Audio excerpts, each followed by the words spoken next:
let's kind of open it up right here. I think there's a major question. There's a bunch of stuff we can get into here regarding this. But first off, let's kind of look at it this way. Does Matt Ryan make the Indianapolis Colts playoff contenders?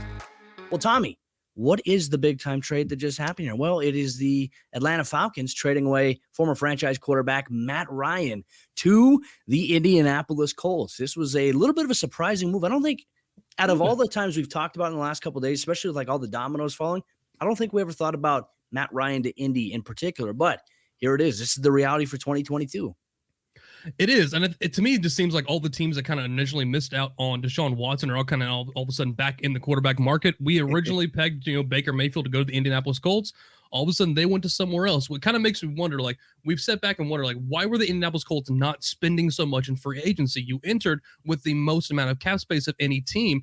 I wondered if part of that, hey, we were going to retain some of this money to make a move at a quarterback after they made the trade for Carson Wentz. You had that money sitting around. It's a good thing because Matt Ryan's going to take a sizable chunk of that salary cap, but the Colts get their quarterback for at least the next 2 years, hopefully, so long as Matt Ryan does stay healthy and stay in the NFL. Coming up on 37, I believe, coming up in May. So he's not a spring chicken anymore, but the Colts have a team that are built to win pretty much right now. Well, he's given a couple more pass catchers, but it's hard to fault going after making this big-time splash move for Matt Ryan, who's still playing pretty good football at this point of his career.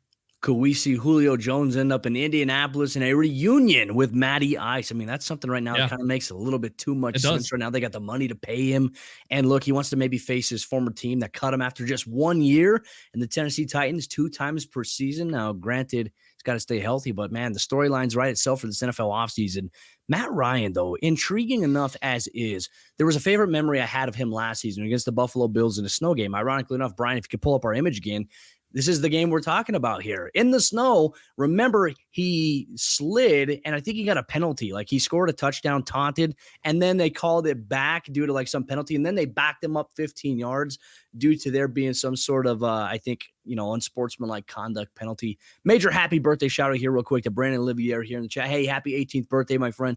We appreciate you joining us here, PFN Daily, live every single day, Monday through Friday, 2 o'clock p.m. Eastern time here on YouTube and the Book Face. So, kind of going back to that, that was one of my favorite Matt Ryans. See, we have too many Matthews in our company here at PFN. We have Kanata. Yeah, I try not to give him too much credit. All right, now we got Matt Ryan here. So that was one of my favorite memories from him last season. And I think that there's a narrative out there. It's like, okay, hey, he's not elite anymore. But I felt like last year, seeing what we saw, considering all the talent and the personnel around them, the lack thereof, obviously, you have Kyle Pitts, your mainstay there. Russell Gage, obviously, he's now no longer there. He's in Tampa Bay. The year prior, I thought he was playing pretty elite football there for the Falcons in 2020. I do want to highlight that.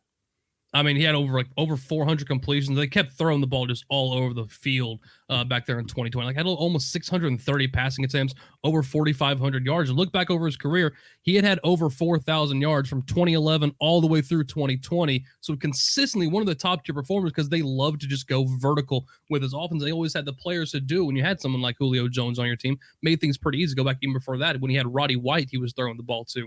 Last year, didn't have those same amount of pass catchers. Calvin really took a step away from football to apparently go focus on his mental health and on his betting record. And then you also didn't have Julio Jones on that team anymore. So there was only so much Calvin Pitts and Russell Gage could do. The question is, can Michael Pittman Jr. kind of take that next step to be that number one target for Matt Ryan? And like I said, if they bring in someone like a Julio Jones, it would make a ton of sense to give him another perimeter option, kind of figure what they want to do in the slot. Do they want to try to bring back also Zach Pascal, who's still sitting around right now in free agency? Can Paris Campbell stay healthy? So I think it's really interesting for the Colts, but what do the Atlanta Falcons do? Like, they were a team that didn't necessarily want to admit they were in a rebuild. You bring back Cordell Patterson, who is up there in age, but doesn't necessarily fit the long-term what you want to do with this team.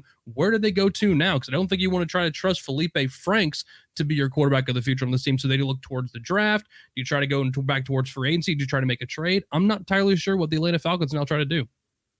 Interesting enough right there, too. And obviously a major shout out. Good afternoon, Abuff66. We appreciate you for joining us here today, my friend, here on YouTube. Outside of that, we got a lot of other stuff going on. Timothy Frith in the chat says, should the Falcons trade Matt Ryan to the Colts? That happened, my friend. That happened. I would say yes.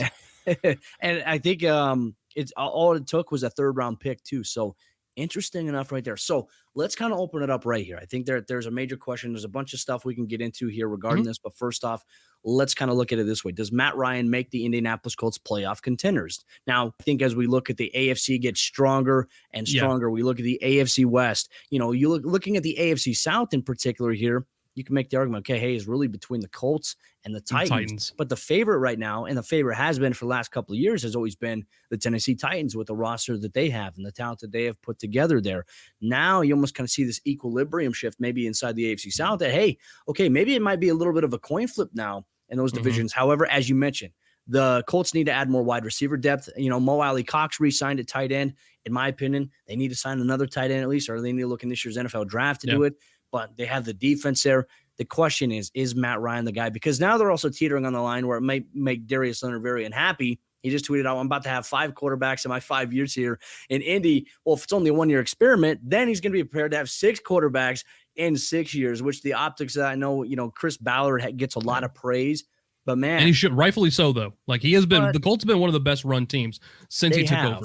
But in terms of like quarterback and all the change, they're not really having a solidified plan. I think that he gets a little too much credit. I know that there's a lot of Colts fans. I know there's a lot of people in the media that are like, hey, Chris Ballard, he's making it look better than it is. But we'll have to wait and see here.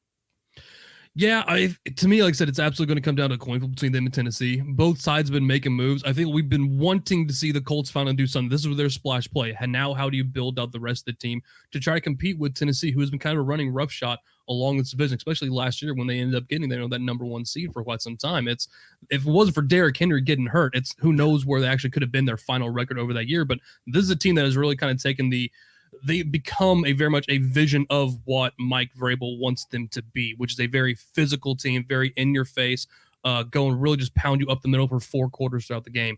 The Colts I think they are absolutely playoff contenders given this roster. Does Matt Ryan necessarily, I think, move the needle more so than we thought Carson Wentz might have? I don't know. I think there's still some other pieces that need to be made, but yeah, they're absolutely going to be playoff contenders. It's just a matter of can Matt Ryan kind of help take that next step that Carson Wentz couldn't do. Can they beat Jacksonville on the road in Jacksonville for the first time in forever at some point? I still can't believe that game. I don't think Colts fans can believe that game still happened. The clown show. And like I said, I think, I felt like Carson Wentz was really scared of clowns, and maybe that's why he did, they underperformed there. I mean, the Colts might have a, phobia against clowns. They might be terrified of it.